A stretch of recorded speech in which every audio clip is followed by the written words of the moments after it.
hybrid arrangements. The timings of debates have been amended to allow technical arrangements to be made for the next debate. There will also be suspensions between each debate. And can I remind members participating physically and virtually that they must arrive for the start of debates in Westminster Hall, and they are expected to remain for the entire debate. Can I remind members participating virtually they must leave their camera on for the duration of the debate, and they'll be visible at all times, both to each other and to us in the Boothroyd room. If members are attending virtually have got any technical problems, they should email the Westminster Hall clerks, the email address which is westminsterhallclerks@parliament.uk.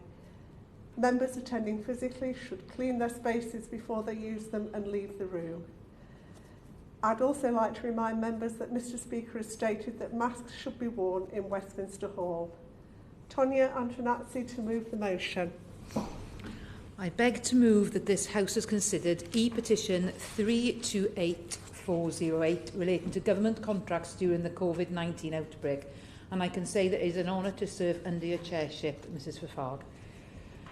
31.2 billion has been spent on contracts responding to the outbreak of Covid-19. It may be more now, but that was the figure that I found last week. And anyway, what's a couple of million quid between mates?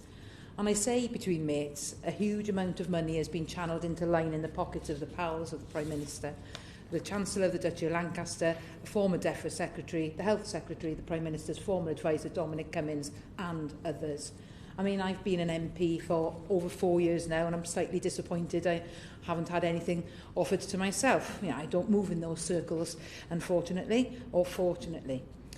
When researching for this debate, I uncovered some great investigative work, and I'm grateful to all the journalists, lawyers, campaigners who have shed some light on the deals that have been struck over the last 17 months or so. I encourage people who want to know more of what is going on to look at the Good Law Project website or Sophie Hill's My Little Crony project. Transparency International have produced a scathing report about the state of procurement during the pandemic response. I'm quoting their findings when I say evidence shows that the UK's procurement response to the pandemic was beset by opaque and uncompetitive contracting, a suspiciously high number of awards to those with political connections, and a system for triaging offers of PPE supplies which appears partisan and riven with systematic bias. But I'd also like to thank the petition creators and the signatories of the petition who have enabled this discussion to be held in Parliament today. These campaigners have shed some light on the contracts that have been awarded by the government, but I'd like to go through a short taste of what has been happening behind closed doors whilst our frontline workers have battled to keep us safe from the disease. 560,000 to Public First, a communications agency run by old mates of the Right Honourable Member for Surrey Heath and Dominic Cummings. The contract was ruled unlawful and tainted by apparent bias by the High Court. Andrew Major Sallin, a former number 10 advisor to David Cameron and twice a parliamentary candidate for the Conservatives, was handed a 102.6 million contract for PPE. To be fair, at least the company in this case, Pharmaceuticals Direct, seems to have a history of in-medical equipment and the appropriate name. However, this contract was again awarded without tender. And what's more, even after the Prime Minister insisted in the Chamber that all COVID contracts were on the record, no details on the contract were revealed until after the Good Law Project wrote to the government about it. And this was 9 months late. Nearly £500 million contract given to Randox with no tendering process. In fact, the Honourable Member for North Shropshire, who was paid £100,000 a year by Randox, was party to a call with the Health Minister in the other place, Lord Bethel, when the contract was extended. That extension coming after 750,000 tests had to be recalled because they were not sterile. There's also a contract with a jeweller. One part of the reported 250 million worth of contracts is most interesting. A contract worth 70.5 million to buy sterile gowns. Almost all of which couldn't be used because the contract did not request the double packaging used in sterile settings. The jeweller, Michael Sager, based in Florida, used a middleman to arrange logistics who himself just earned over $16 million from the deal. And again, the contract was published unlawfully late. 425 million contract handed to the NRID to supply free school meals, again without a tendering process, a company that the National Audit Office have said showed limited evidence of their capacity to deliver meals to children in need. In fact, those families who waited nearly a week to receive vouchers would probably say there was absolutely no evidence that they could deliver meals. Sticking with the school meals, can the Minister confirm if there was any due diligence before a contract was signed with Chartwells to provide these meals? A quick search may have raised some questions, even before a food parcel of a few pieces of fruit, tin of beans, 2 carrots, a malt loaf and a block of cheese and a loaf of bread was delivered. Now, I know it's difficult for some people to imagine having to survive on such meagre rations, but when you're able to secure contracts and cushy jobs, I can't imagine you're going to want for much at all. Anyway, the head of Test and Trace for the UK, Baroness Harding, chum of David Cameron, has overseen much of the maligned scheme, which has so far cost £37 billion. That's actually enough for 5 Mars rover missions. Incredible. So where has the money gone? Well, we've been paying private sector consultants, thousands of them, most on well over £1,000 a day, and even on over £6,000 a day.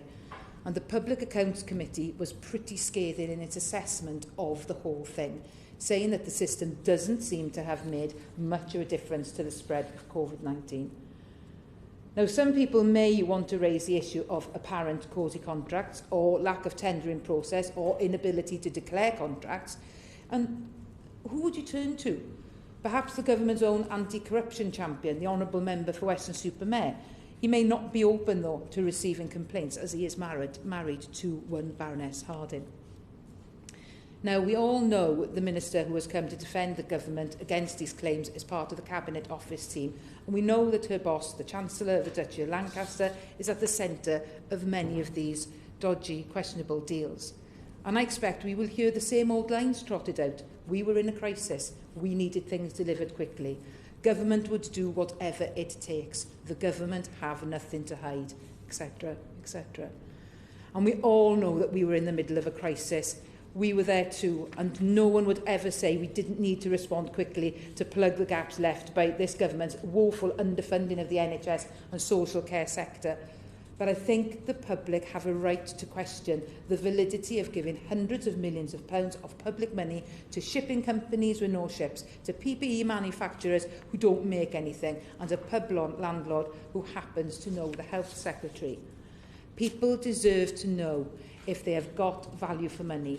They need to know if we can recoup some of the money we spent on useless PPE. These are serious matters that just cannot be brushed aside by the Minister. She needs to ask herself some very serious questions before parroting the lines given to her by her boss. Is she happy with the way in which the government has spent the money of her constituents in Hornchurch and Upminster? Are they happy with it? Emergency demands urgency, but emergency is not an excuse for cronyism. Thank you. The question is that this House has considered E-Petition 328408 relating to government contracts during the Covid-19 outbreak. I now call Adam Holloway.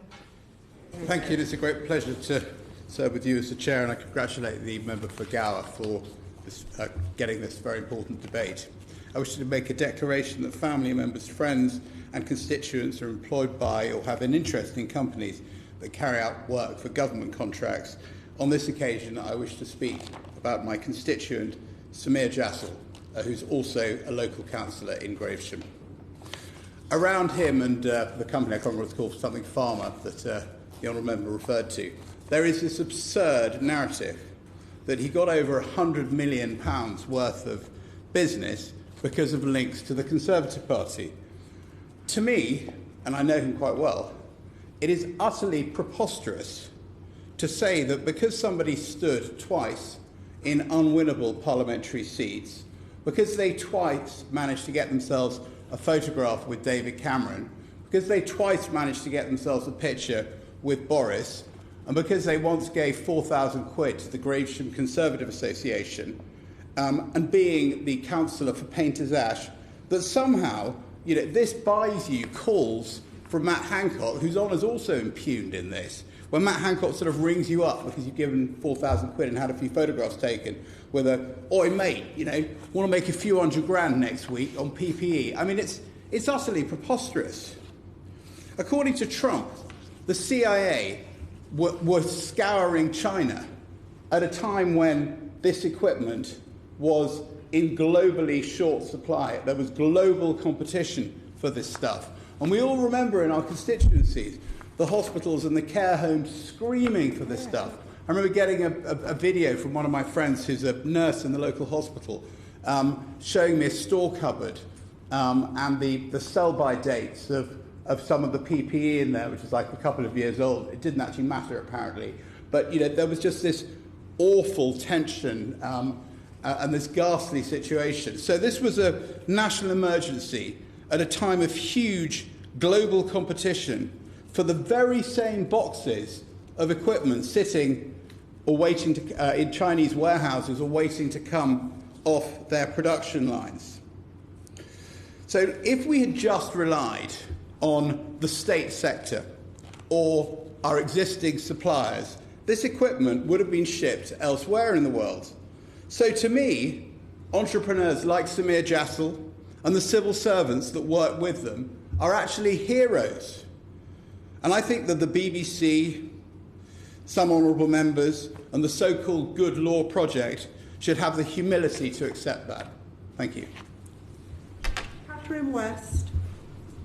Thank you, Ms Fauvergue, and it's a pleasure to serve under your chairmanship in this important debate brought to us by the member for Gower from the Petitions Committee.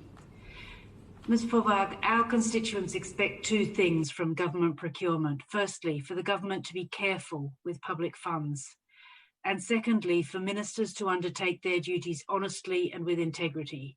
Sadly, these two requirements appear to be severely lacking in our current arrangements. The government's approach to contracting has been marred by waste, cronyism, and a deep disrespect for our NHS heroes.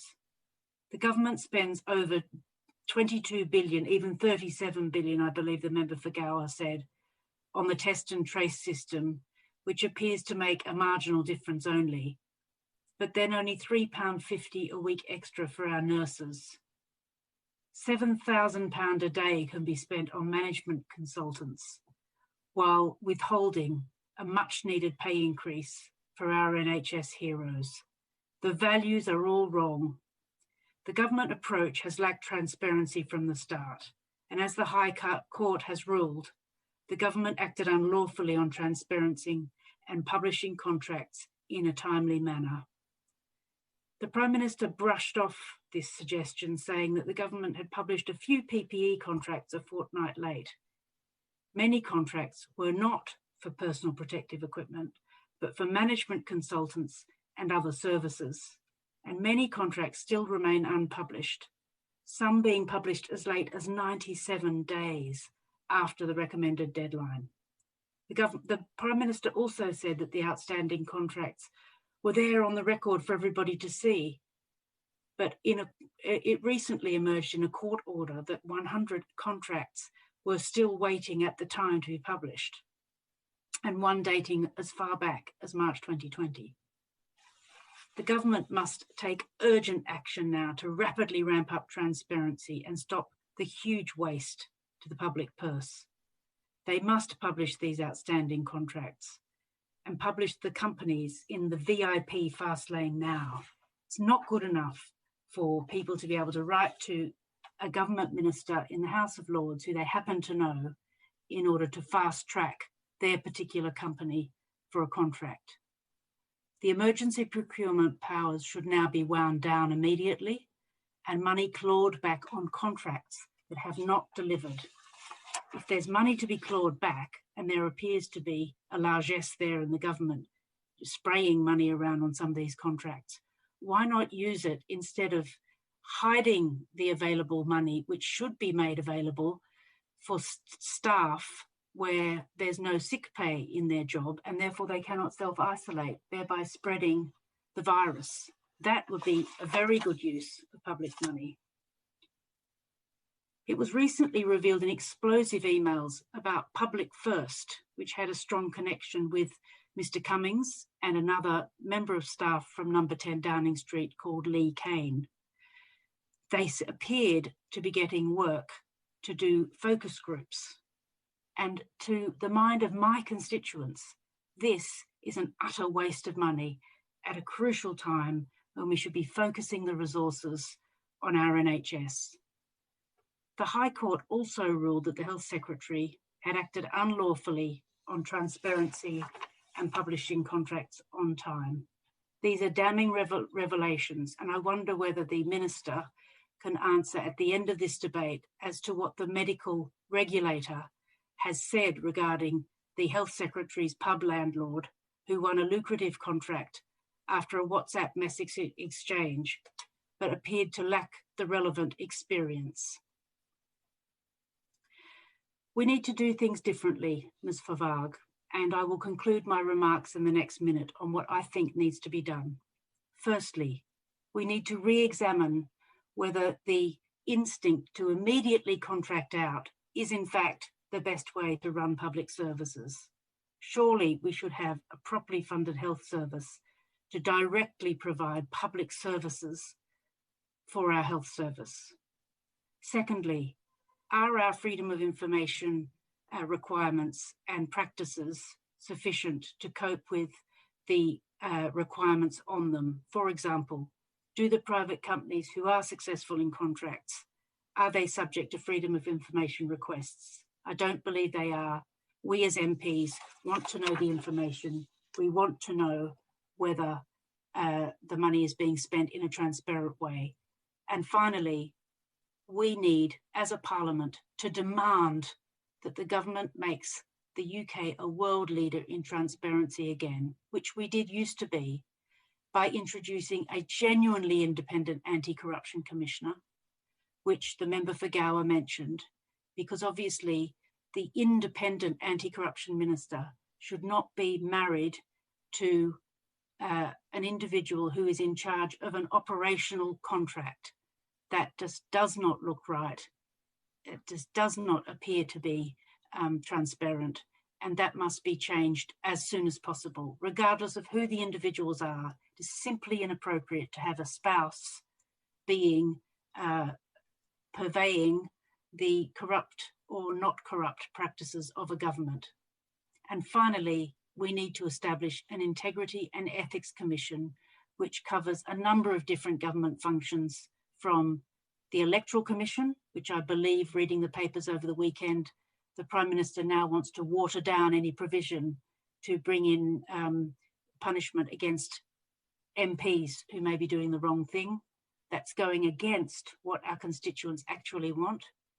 And this Integrity and Ethics Commission could lay out what we consider to be the Nolan principles, which appear at the moment to be being ignored, whether that's with individual MPs, ministers, or individual companies taking out contracts. We must have the highest standards in public service and in public life.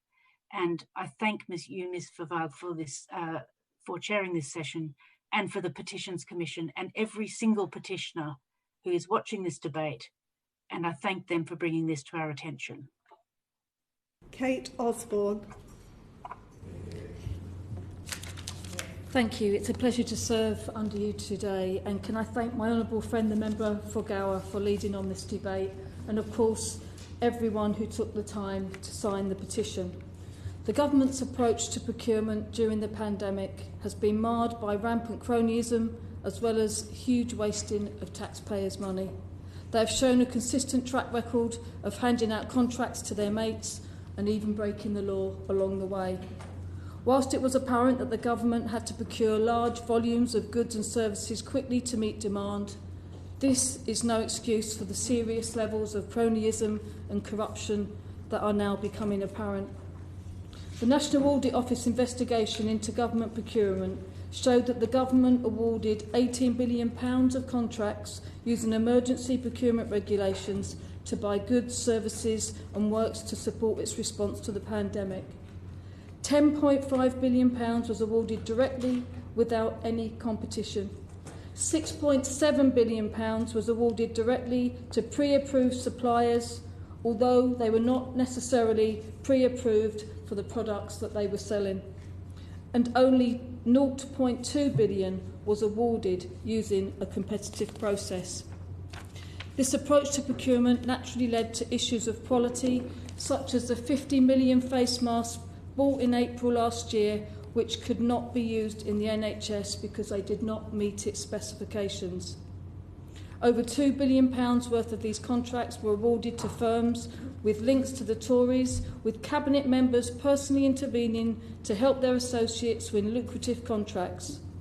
Just under 2 weeks ago, the High Court ruled that the Cabinet Secretary broke the law by acting with apparent bias after a £560,000 contract was awarded to Public First without the tender going out for competition. Public First were found by the High Court to be a company with close links to the Cabinet Secretary and the former Number 10A Dominic Cummings. In February this year, the Government Legal Department stated that the cost for defending this case reached £600,000.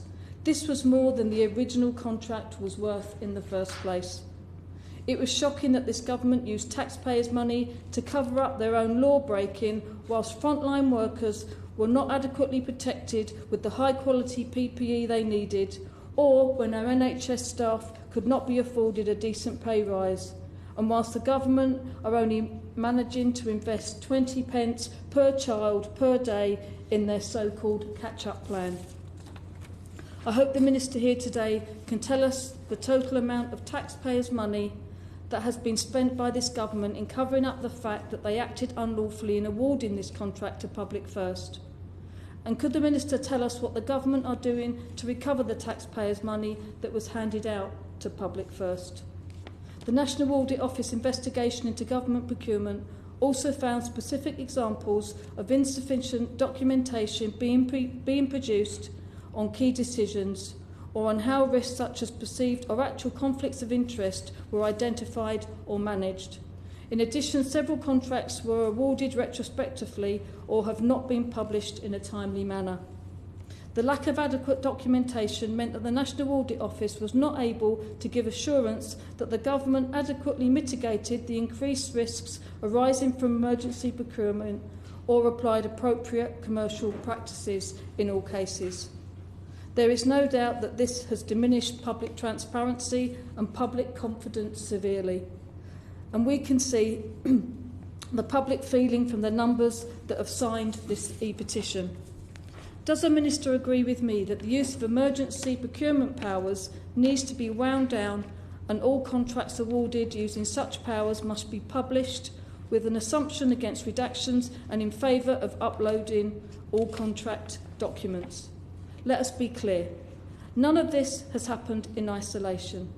It is a case of the wealthy elite being given priority to become wealthier out of a pandemic. This is wrong on so many levels. We know that an independent public inquiry will be held in spring 2022, with the exact scope of the review yet to be determined. But does the Minister agree with me that the government's approach to public procurement during the Covid-19 pandemic must be explicitly examined as part of the public inquiry into the handling of the crisis? As the 127,000-strong petition states, there must be a public inquiry to ascertain whether contracts had been procured fairly and represent value for money for taxpayers. The public have a right to know if their money was spent wisely and properly, along with wider scrutiny of the government's pandemic response. Thank you.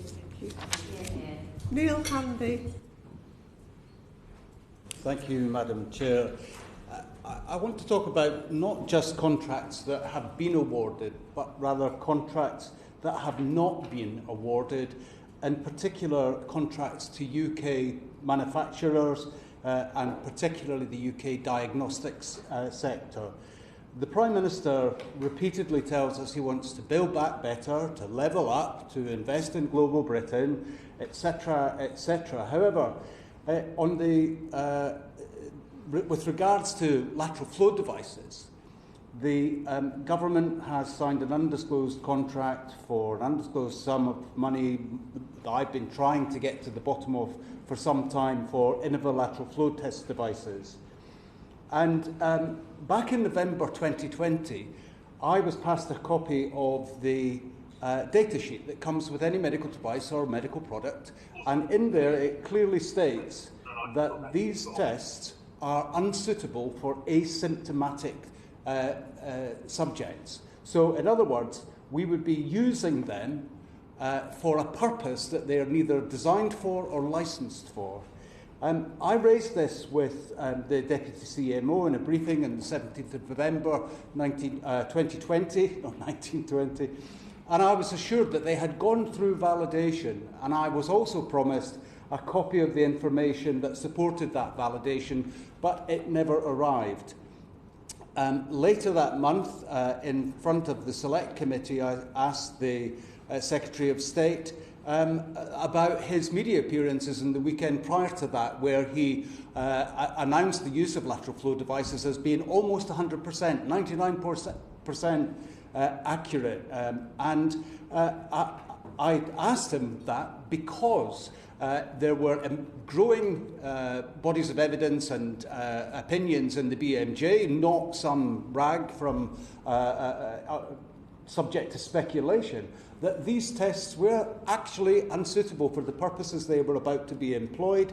And I was seriously concerned because there was a possibility that not only would a false positive be incorrect, but a false negative would be incorrect.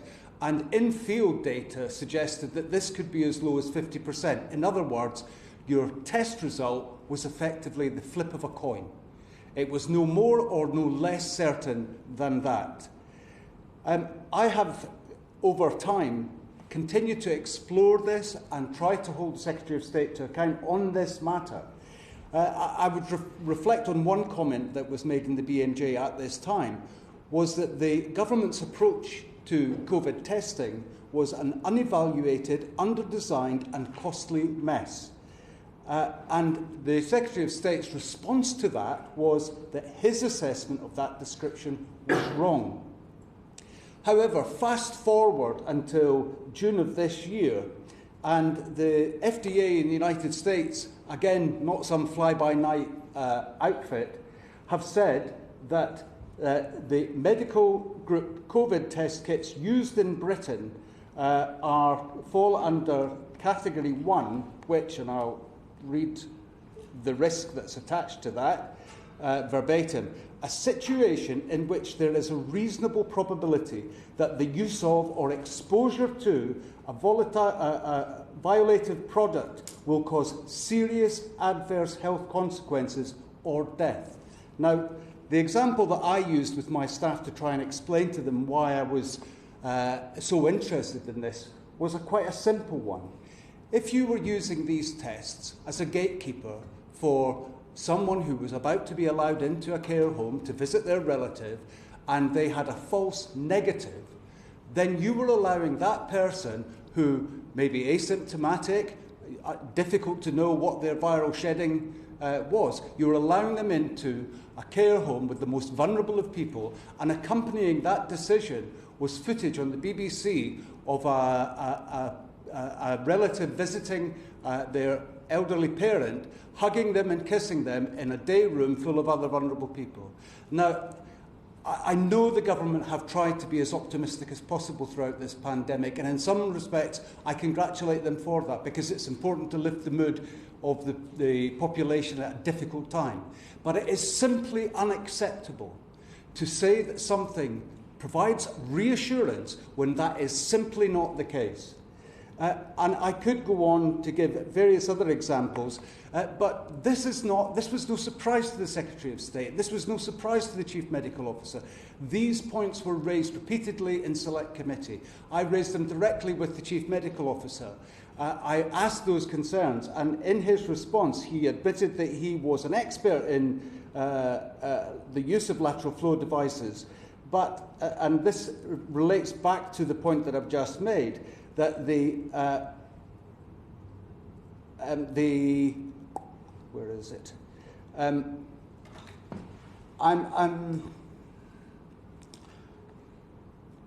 If what they're used for is to reduce risk, lateral flow tests have a substantial benefit. If, on the other hand, they are used to increase risk so that people start doing in a very risky way, going to a care home to visit a relative, then so that people would start doing in a very risky thing they otherwise would not have done, it becomes a lot more complicated. In other words, quite deadly. And I could give you lots of examples, but I think I've hit as many of the targets as I really want to. But there are serious issues here, because there are UK providers that have been touted not by the markets but by Lord Bethell himself as being in line for contracts, who are now again waiting for those contracts to be honoured.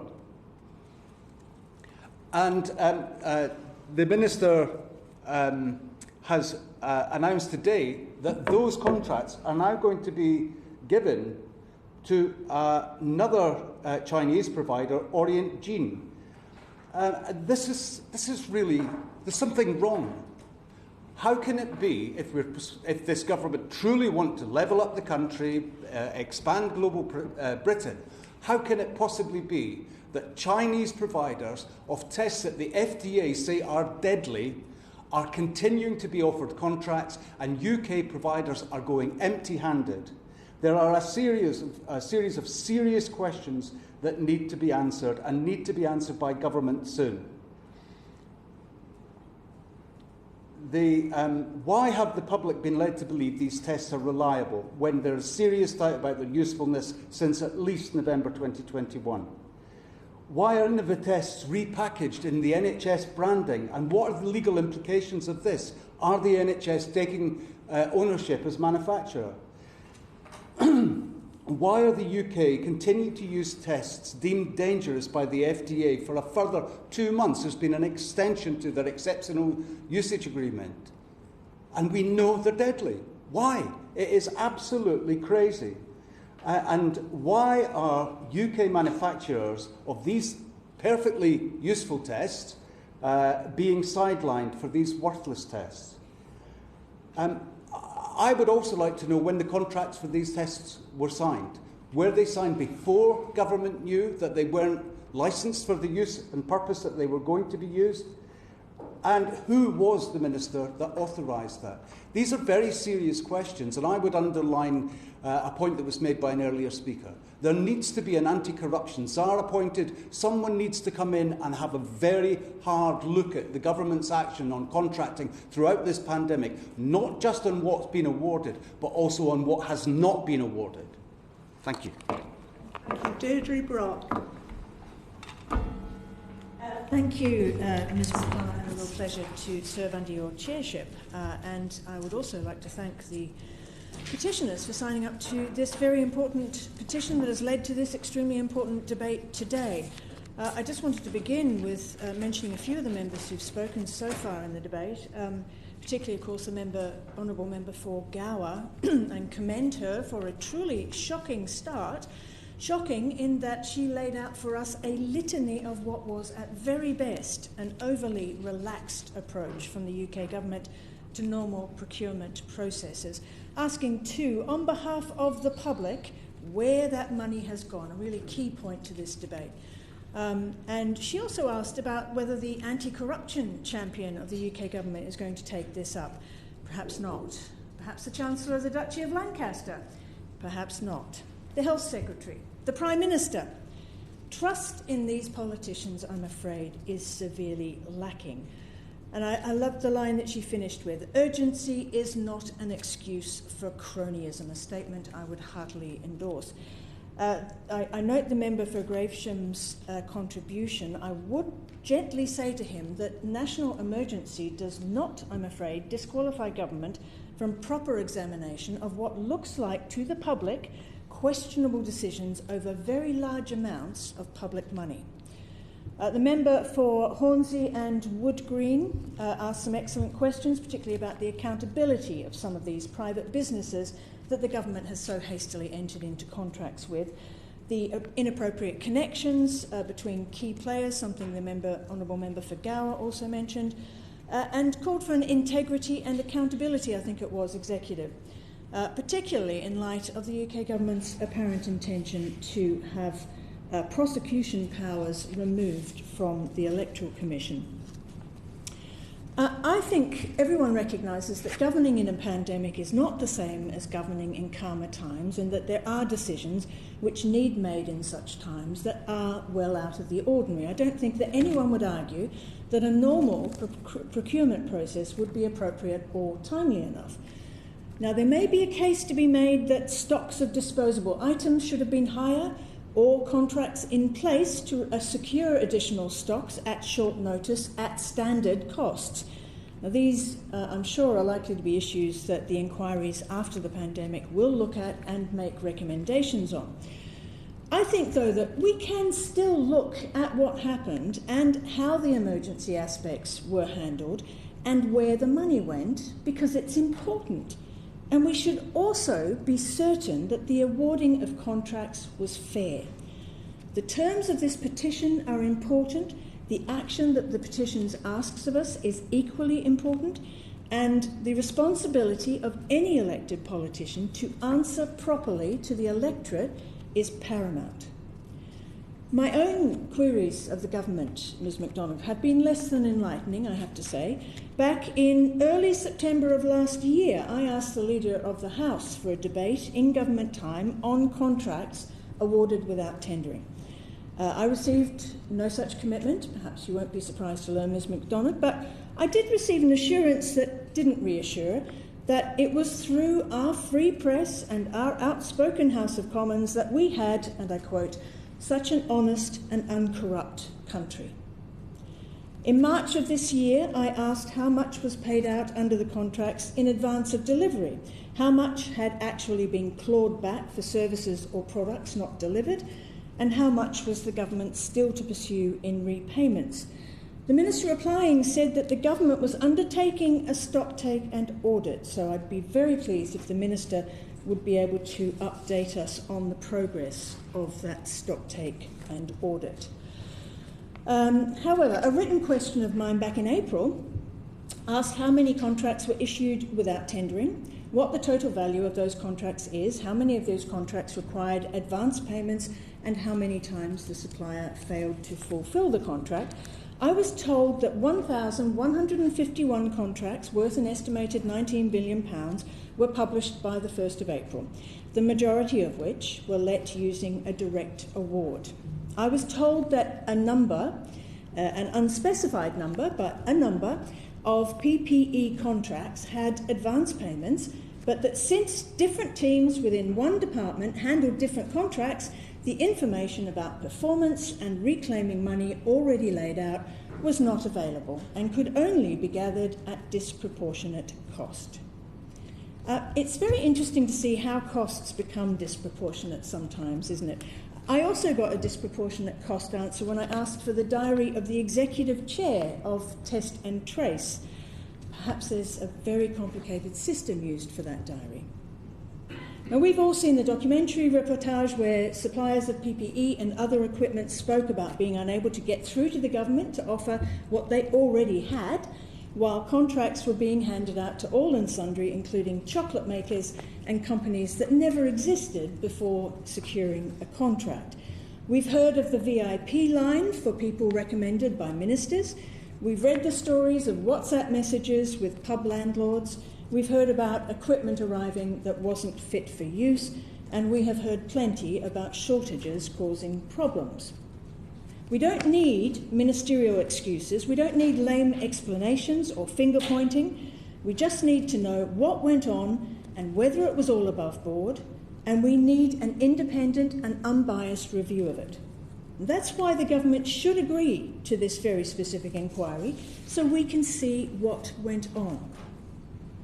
Furthermore, the government, I think, should be opening up the filing cabinets as well. Let's see the COVID minutes, the cabinet minutes on COVID, and how decisions were made about securing adequate supplies of PPE, sanitizer, ventilators, drugs, beds for the pop-up hospitals, and so on. Let's see the memos and the notes of phone calls made, the emails sent and the directions given to civil servants. Let's see all of that and compare it to what ministers were told was needed and what needed to be done to keep people safe and alive. Now, a disgruntled former employee has recently been dribbling out selected bits of conversations with the Prime Minister and other little snippets, which I'm sure reporters have enjoyed covering, but it is no way to do things. The bitter revenge of a man who proved inadequate does no one any good, so the government should just do us all a favour. A commitment now to an inquiry into the COVID contracts would be good. A full inquiry by an outside source, make it a judge or an ex-judge if you want. Lady Hale may well be available. Give her a wide remit and a support team of experts. Ask her to report as early as she can. Give her full access to all documentation and give her all of the resources she needs to do the job. When this pandemic passes, it will be important that people can have confidence in their governments again. Now, Scotland will be independent soon, and it won't matter so much to us, but for the people of England, it will matter a great deal. And for once, this government can do the right thing.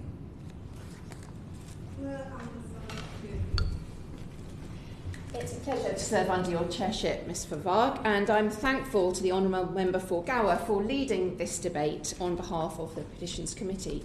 I'm overall thankful for all the people who signed the petition and for those people who created this petition, because it means that, whether welcome or not, we have to have this debate in front of the House, be it on a Monday evening in a small area. This debate should be happening on the floor of the House of Commons, but the government don't seem to be too keen, Ms Vervaag, to have that debate, so we're having it here. So thank you to all those petition signers, everyone who took the time, because this debate is not going away. As the member for Gower said, over 125,000 people have signed this e-petition, which shows the strength of the feeling across the country. And they signed it last year. I think if the petition had stayed open, we would have had a lot more signatures, because it didn't stop there when people were signing. It's carried on. It is carrying on now. There are questions to be answered. The British public, quite rightly, don't like a cover-up. And yet even the first response to this petition by the government had to be sent back by the Petition Committee, thank you Petition Committee, as it was trying to dodge the question, didn't really answer it, and so had to resend in its homework, which was a bit better, but is still not good enough. Labour has been calling for this independent public inquiry into the government's handling of the COVID pandemic for months, and the government's contracts must form a part of this inquiry. That's what the public is asking for in this petition, and that is what we need to see. As we saw from what the Honourable Member for Gower said very eloquently, outlining many different contracts which have questions to answer, contracts for PPE, for free school meals and for others, that we need to have an inquiry. The member for Hornsey and Wood Green was quite right in saying the public want to be careful with the money. They want to know how money is being spent. They want to see the details being published.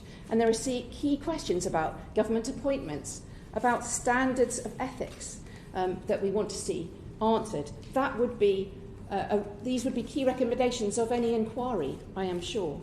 And the member for Jarrow quite rightly went through the shocking costs of some of the contracts. Not shocking in terms of their cost. This is money that needed to be spent, and quickly and urgently, to save lives.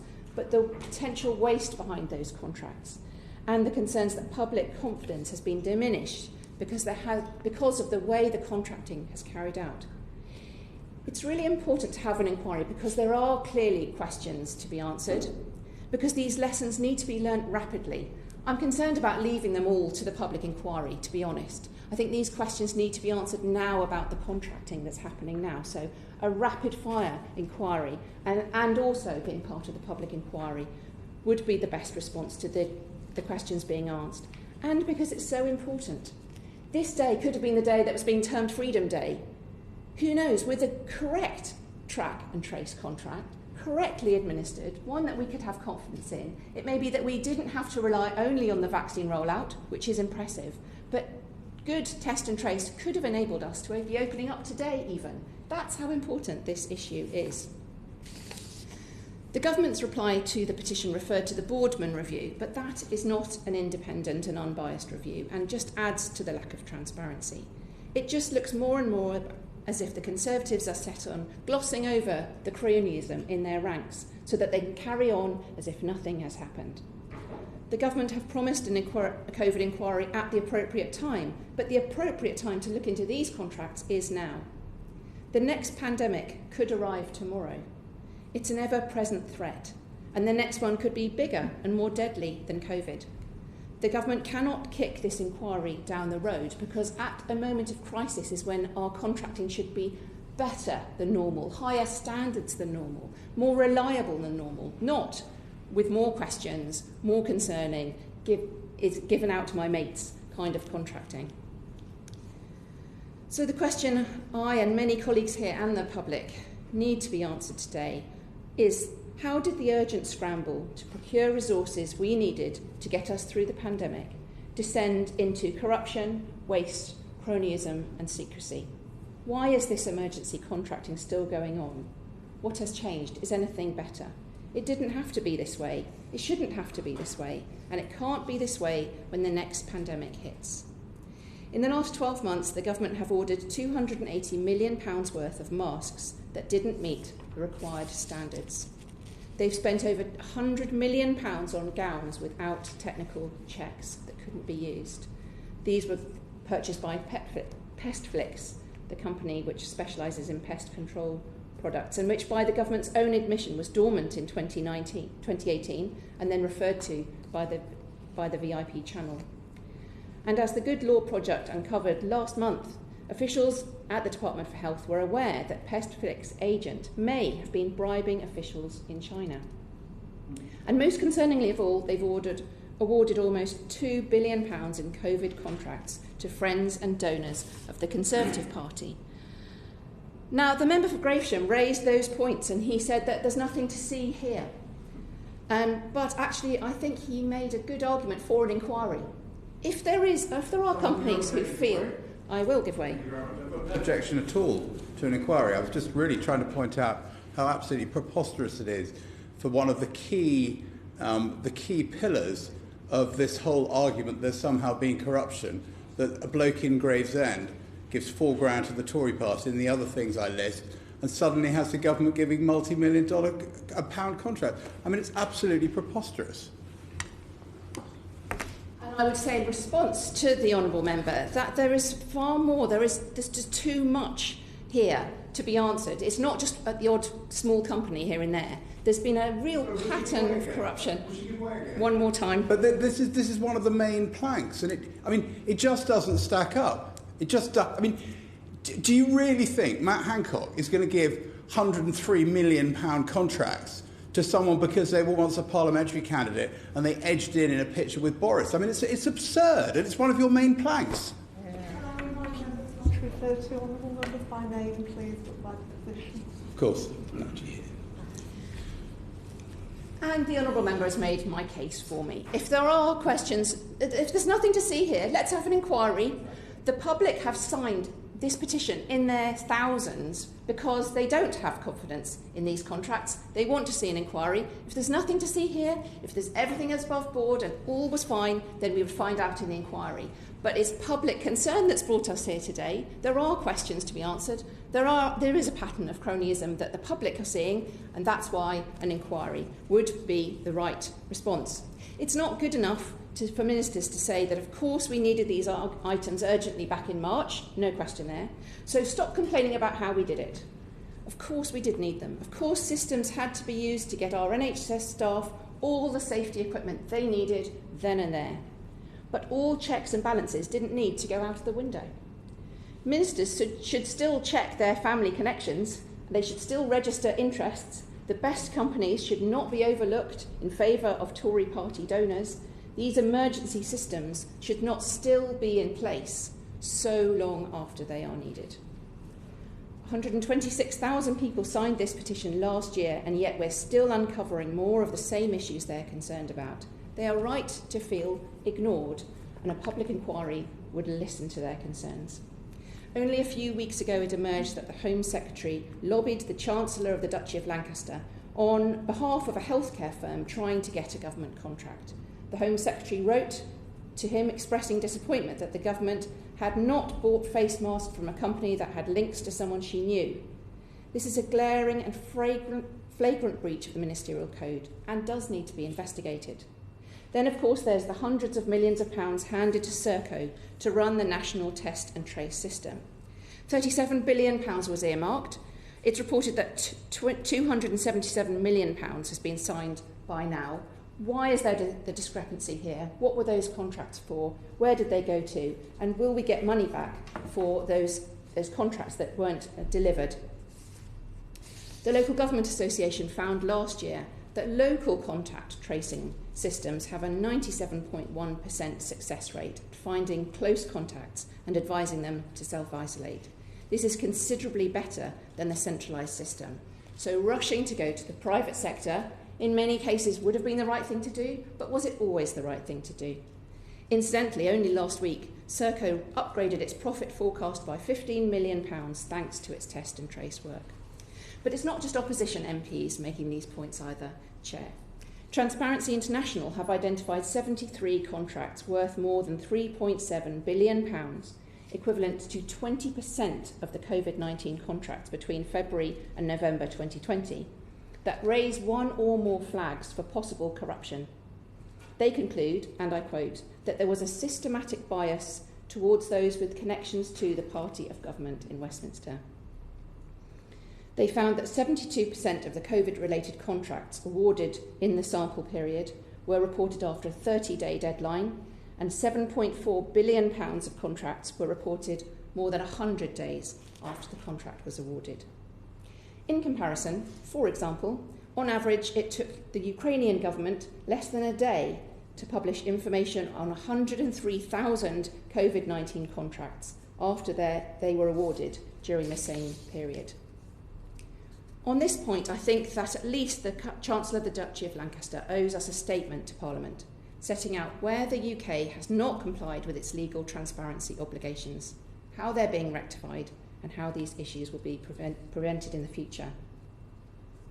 When the Minister comes to respond, she will no doubt tell us that the governments and markets faced unprecedented global demand for PPE, and that in a short space of time, the government procured billions of items of PPE. This just does not wash anymore, and that's why the public wanted this debate. The months preceding the first lockdown are a sorry tale of complacency and missed opportunities, leading to that scramble for PPE. There should never have been a shortage in the first place. So we need an inquiry to answer questions about what happened and to make strong recommendations about what to put in place in the future. An inquiry should assess the performance of companies that did go through the emergency contracting procedures, such as Ayanda, Randox and Pestflex that have been mentioned by other members in this debate. An inquiry should speak to the companies affected, including the CEO of the UK Fashion and Textiles Association, which represents 2,500 companies and first engaged with the government on March the 18th last year, who said that the domestic procurement operation had been slow to grind into gear, failed to tap into industry expertise, companies waiting to deliver on the much-needed PPE that were overlooked. And an inquiry must look into why the government sidelined companies like Arco, who have extensive experience providing health-grade PPE prior to the pandemic. They've provided PPE during Ebola, swine flu, avian flu, foot and mouth. They only secured £14 million worth of contracts over the last year during the pandemic. They could have fulfilled far more, and they are at a loss to know why they didn't get into the VIP lane. And on the VIP lane, it will no doubt be argued in a moment that the VIP lane was a perfectly reasonable and rational solution to the mass of offers to supply equipment at the start of the pandemic. However, the opposite was true.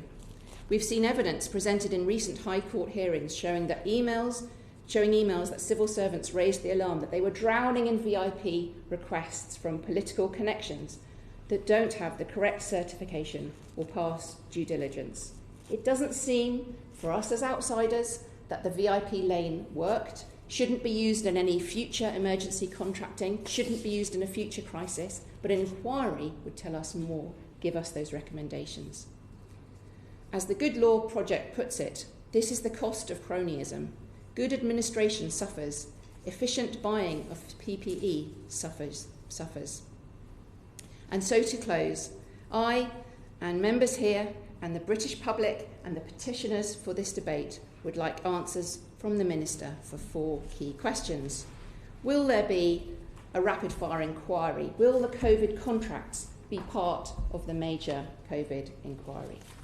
Second, what's her department doing to claw back the cash from those companies who provided the government with millions of items of unsafe, unusable PPE at a time of unprecedented national crisis?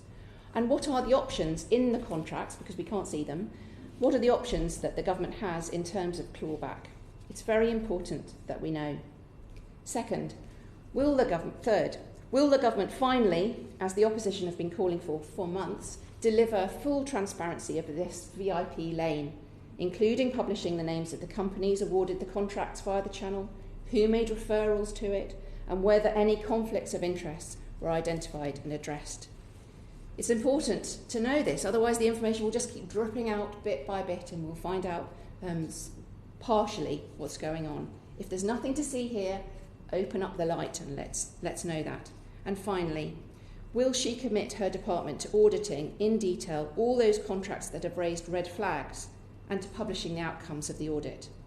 Given that her department is formally responsible for improving transparency and ensuring better procurement across government, we expect the Cabinet Office to take responsibility for what happened, to learn the lessons for this never to happen again, and ensure that if there's a future crisis, we have the best contracting facilities for the best companies to deliver what we need immediately. That's what the British public want to know. Thank you. Thank you, Mr. Kamal. Again, it's a pleasure to serve under your chairmanship, and I'd like to thank all honourable members who've taken part in this evening's petition debate for what have been very valuable contributions, and also for the petitioners for initiating it. The public is absolutely right to demand we spend money with care when we procure vital goods, services and works, and I agree with the Honourable Lady Figueroa and others on that. And I've always set out to be open about the challenges that the government had to navigate at the height of the pandemic in procuring goods and services in the most urgent of situations, when we were required to move at great speed and in an incredibly complex operating environment. I was on maternity leave in the first half of 2020 as COVID took hold, so I only began my ministerial role this time last year. My time in office in relation to procurement, therefore, has been spent not only in going back to understand what happened during the early stages of the pandemic, particularly in relation to PPE, but also on how we can improve our future response to urgent challenges. And I want to assure honourable members that a huge amount of work is either underway or already completed that should reassure those members of the public who would like an inquiry. And I agree with the Honourable Lady for Putney that we don't want to wait to learn lessons. That includes an external, independent, unbiased review by the National Audit Office, 2 internal Cabinet Office reviews that have now been published, the commitment to a public inquiry into COVID that starts next spring, and of particular interest, a new procurement bill that my ministerial colleague Lord Agnew and I are drafting, which will provide commercial teams with many more extensive options in a crisis between direct award that raises understandable transparency concerns and full-fat procurement that takes far too long to turn around. The fastest turnaround under the dynamic purchasing system is 6 to 8 weeks to contract award, and on an accelerated basis, the very quickest possible process would be 2 weeks, but that would assume all bid documentation is in place at the start. So it can be seen that in urgent situations, this presents a real challenge. Now, on that first aspect of my work, I stood in Westminster Hall last year and I shared a candid account of my findings with the House, particularly in relation to the procurement of PPE, a subject that's been raised this evening by Honourable Members for Gower, Hornsey and McGreen and Jarrow, and these matters have been scrutinised by this House in many other fora. I'll go over some of that context again because I think it's incredibly important to understand the actual challenges that were faced. And I'm afraid I cannot address all of the other items that have been raised, in particular in relation to some of the education contracts, because I haven't personally investigated those. But as I described at that time from conversations with officials, the government had to work at pace in a very competitive international market to secure unprecedented volumes of essential supplies in order to protect frontline workers, and this required a colossal upscaling of effort. 450 people from across government were moved into DHSC to become a stand-up virtual team to assist with securing PPE. That team is normally only 21 people strong. In many ways, this was a really impressive feat, but it also meant that a hell of a lot of people who did not know each other, who were working remotely on a range of different IT systems. And I'd just like to say, we all assume government is one entity, but departments work in very, very different ways, often in different IT systems. It can be difficult to move people around the system and to make those systems compatible with each other. and they were dealing with product they were not familiar with in a very highly pressured market. And this led to lags in contract publication, as paperwork has been very tricky to join up across systems, and that's an issue that's been raised by the Honourable Lady for Edinburgh North and Leith. Faced with exceptional levels of global demand, the usual vendors in China, who service the NHS's central procurement function, very quickly ran out of supply, and the world descended on a few factories in that country to bid for available items. Now, in this market context, the government needed to procure with extreme urgency, often through direct award of contracts, or risk missing out on vital supplies. And I pay tribute, actually, to officials for what they achieved, because it was quite remarkable in the circumstances. Now, the government never ripped up procurement rules. There was this regulation 32C of the public contracts regulations, which predates the pandemic, and that explicitly allows for emergency procedures, including direct award. So in a situation of genuine crisis and extreme urgency, where offers had to be accepted or rejected seriously in a matter of hours or days, it simply wasn't viable to run the usual procurement timescales, even by taking advantage of accelerated processes. Now, as concern grew about the level of PPE that might be required to deal with COVID, the Prime Minister put out a call to action, and many members will recall that. And with huge commitment and energy, the British public and business responded. But that also meant that in very short order, commercial teams were dealing with over 15,000 offers of help. Leads, frankly, were coming in much faster than they could be processed. And then, when they were rejected or if they were delayed, people started chasing through their MPs. So to manage that influx of offers, a separate mailbox was set up to handle this area of work and sift credible offers from others. And the most important thing to note was that all PPE offers, no matter from where they came, went through the same 8-stage checks. And then the PPE team compared prices to those obtained within the previous 2 weeks to benchmark the competitiveness of those offers, with separate approval and additional justification required for any offers that were not within 25% of an average considered for possible approval. Also important to note, of the 493 offers which came through that priority mailbox, I understand only 47 were taken forward. In other words, 90% were rejected. Now, my honourable friend for Gresham highlights the absurdity of some of the claims of impropriety being made in this area. Certainly. I mean, just on that, I mean, you know, this very important pillar of corruption, supposedly Samir Jassal. I mean, I remember running into him and him telling me that he'd offered some PPE and that it had spent, this is when we were screaming for it, that I think it had spent over a month being triaged to see whether it was suitable stuff. I mean, this is really preposterous. Thank the my honourable friend for his intervention. It's interesting to note the company ARCO has been raised by the Honourable Lady, and I appreciate her for raising that. It was raised by her colleague, the constituency MP for ARCO, in the Westminster Hall debate to which I referred earlier. I do wonder, if we'd been in swapped seats, would I now be suggesting that that was an improper thing for that Honourable Lady to put forward, that that was a company in her constituency? You know, I think people were in very difficult circumstances where, you know, if you've been told that there's a company that can support the national effort here, would you not put those forward for review? I think we have to ask ourselves that question. The focus on those early procurement challenges has also obscured some tremendous successes under pressure, and we have established one of the largest and most diversified vaccine portfolios in the world. We've ordered 32 billion items of PPE, we've also provided over 15,000 ventilators to the NHS. So I think it's important that we don't obscure those achievements through some of the understandable concerns that have been raised when it comes to transparency.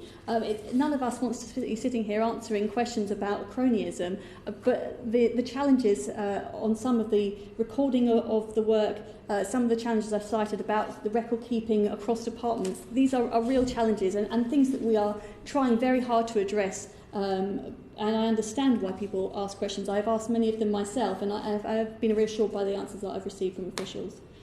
As I say, it's absolutely right for the public. I thank the Minister for giving way. Does that mean, given my questions about that weren't answered from the Minister at the time about record keeping between departments and trying to establish costs that were being clawed back, for example, from contracts that hadn't worked out, is the Minister then suggesting that that is being worked on and we are going to be able to ask those questions in the future and get some understanding of where the government's pursued costs that have been inappropriately awarded, if you like, to companies that haven't come up with the goods? I believe there are cases where that is happening. I would have to go away and just absolutely double check for her, but I'm happy to get back to her in writing on that. Now, we've always been clear that there was going to be opportunity to look back and analyse and address some of the shortcomings that I have listed on all aspects of the pandemic, and the Prime Minister has confirmed, as honourable members will know, that an inquiry is going to be established on a statutory basis with full formal powers, and that's going to begin work in spring 22. But as I said earlier, procurement during the pandemic has already been extensively reviewed, and members will be familiar with the NEO's report published in November, which I spoke on previously, certainly. Thank the honourable member for giving way. I would just like to make one point and ask for her view on whether there is perceived or actual impropriety in the way that some of these contracts have been handled. And I'll just read to you information that's just come out from the Good Law Project. Uniserve Limited is a logistics firm controlled by a Mr. Ian Liddell. Prior to the pandemic, the firm had no experience in supplying PPE. Yet the firm landed a staggering £300 million plus contract in PPE from the Department of Health and Social Care, and an eye-watering £572 million deal to provide freight services for the supply of PPE. The company shares the same address as Cabinet Minister Julia Lopez MP and is based in her constituency. Does that not give you a sense that there might be something amiss? I mean, the whole issue around conflict of interest is not whether it's real, but whether a member of the public might assume that there's a concern. Be shorter, and that you refers to the chair. I very much appreciate him raising that contract, because it's been a challenge to me as a minister. I mean, as I referred earlier, I only began this role in June in 2020. I had not been allocated a private office, I had not been given a portfolio, and then I find myself in a role on procurement, questions being asked about the company from which I rent a constituency office for. As I say, I wasn't actually in post at the time that was being decided, but the challenge is that there are questions raised that I cannot fully address because I don't have all of the information. I wasn't party to the contract, and so it's a considerable challenge, and it's something that the Honourable Member for Gratian has also raised. I'm sorry. It's all about perception. Sorry. I appreciate his concern about perception, but it actually should be about fact. I'm happy to address any concerns that he has. I find it extremely challenging to have people raising questions about my own integrity in this space when I don't feel that I have done anything improper. I'm happy to get back to him at any questions that he might have, which I've also tried to address in other fora. As I say, we've been clear that there are opportunities to come back, analyse this situation, and also conduct reviews. And procurement during the pandemic has already extensively been looked into. As I say, the National Audit Office on Government Procurement, the report recognised that the government needs to act with extreme urgency. The NHO found no irregularities and potential conflicts of interest involving ministers and the award of contracts. The report underlined the importance of transparency in government's procurement activity. The government takes these matters extremely seriously, and we remain committed to continually improving our processes. And to this end, as I mentioned earlier, we've had 2 independent expert reviews that have been carried out by Nigel Boardman. These initially were internal reviews, but we've published them fully. And in his first, he focused on a small number of contracts in the Government Communications Service and made 28 recommendations, 24 of which we've already been implemented, and the remaining 4 will be met by the end of the calendar year. And I've been tracking progress on this very, very closely, including publication of contracts. Better training of contract managers, commercial and communication staff has begun, and there's now a requirement at the point at which a contract recommendation is made that senior civil servants, special advisors and ministers declare any interest that's either real or apparent. And then in his second wider review, Mr Boardman has identified 28 further recommendations for improvements to procurement processes across government. Progress is underway to begin the implementation of these, and a full update of progress will be provided to the Public Accounts Committee by July 21. We're very, very grateful to Mr Boardman for his ongoing work. That review sits alongside a wider programme of work to reform public procurement, which I'm leading. In December, the Cabinet Office published our Green Paper on this, and that sets out radical reform to our procurement regulations that will drive much better value for money for the taxpayer. These proposals, which have long been in development, address several areas highlighted in the NAO report, especially mandatory transparency requirements, which would ensure processes and decisions can be monitored by anybody that wishes to do so. The proposals aim to simplify complicated processes, reduce bureaucracy and create a fair, open and competitive system, and they will strengthen transparency through the commercial life cycle from planning and procurement to contract award performance and completion. And we also intend to clarify the rules on procuring in times of extreme urgency or crisis, learning from the difficult experience of this pandemic. The Green Paper consultations resulted in over 600 responses, and they're now being analysed in detail. Now, it's already government policy to adopt and encourage greater transparency in commercial activity. Central government buyers must publish all qualifying tender documents and contracts with a contract value over £10,000 on Contracts Finder. But we recognise and regret, as I've expressed already, that there have been delays to publishing some contracts, as raised by the Honourable Member for Hornsey and Wood Green. Teams continue to work on publishing all contracts as soon as possible. Since the High Court's judgment in relation to DHSC's failure to publish some contracts, they've made significant progress. They've now published all known contract award notices and the contract documents for all historic COVID-related contracts. And as the Permanent Secretary for the Cabinet Office confirmed to the Public Accounts Committee earlier this month, all Cabinet Office contracts that related to the Regulation 32 procedure on direct awards have been published. Now, the Honourable Member for Kilcuddy and Cowdenbeath raises very important points on onshoring of critical manufacturing capability.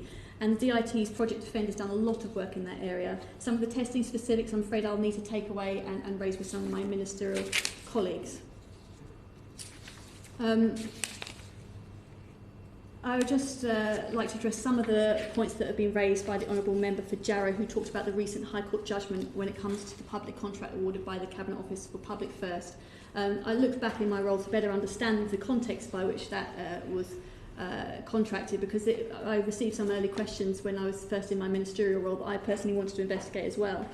And so I just think it might be helpful if I set out a little bit more of the context of this. So back in March, there was no vaccine, no test and trace, and very little knowledge of how best to manage this novel disease. And strong messaging of the kind that could alter behaviours was, at the outset of the pandemic, one of the few tools that we had in our arsenal in the battle against transmission. It followed that the Government Communications Service needed rapidly to assess which messages would have greatest impact.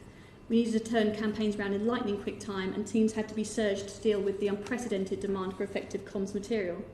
In dealing with such an unforeseen set of circumstances, few officials knew which messages would be sufficiently hard-hitting to influence and, most importantly, to change public behaviour. And it was in this context that rapid decisions were made on comms contracts, including one that was challenged in court.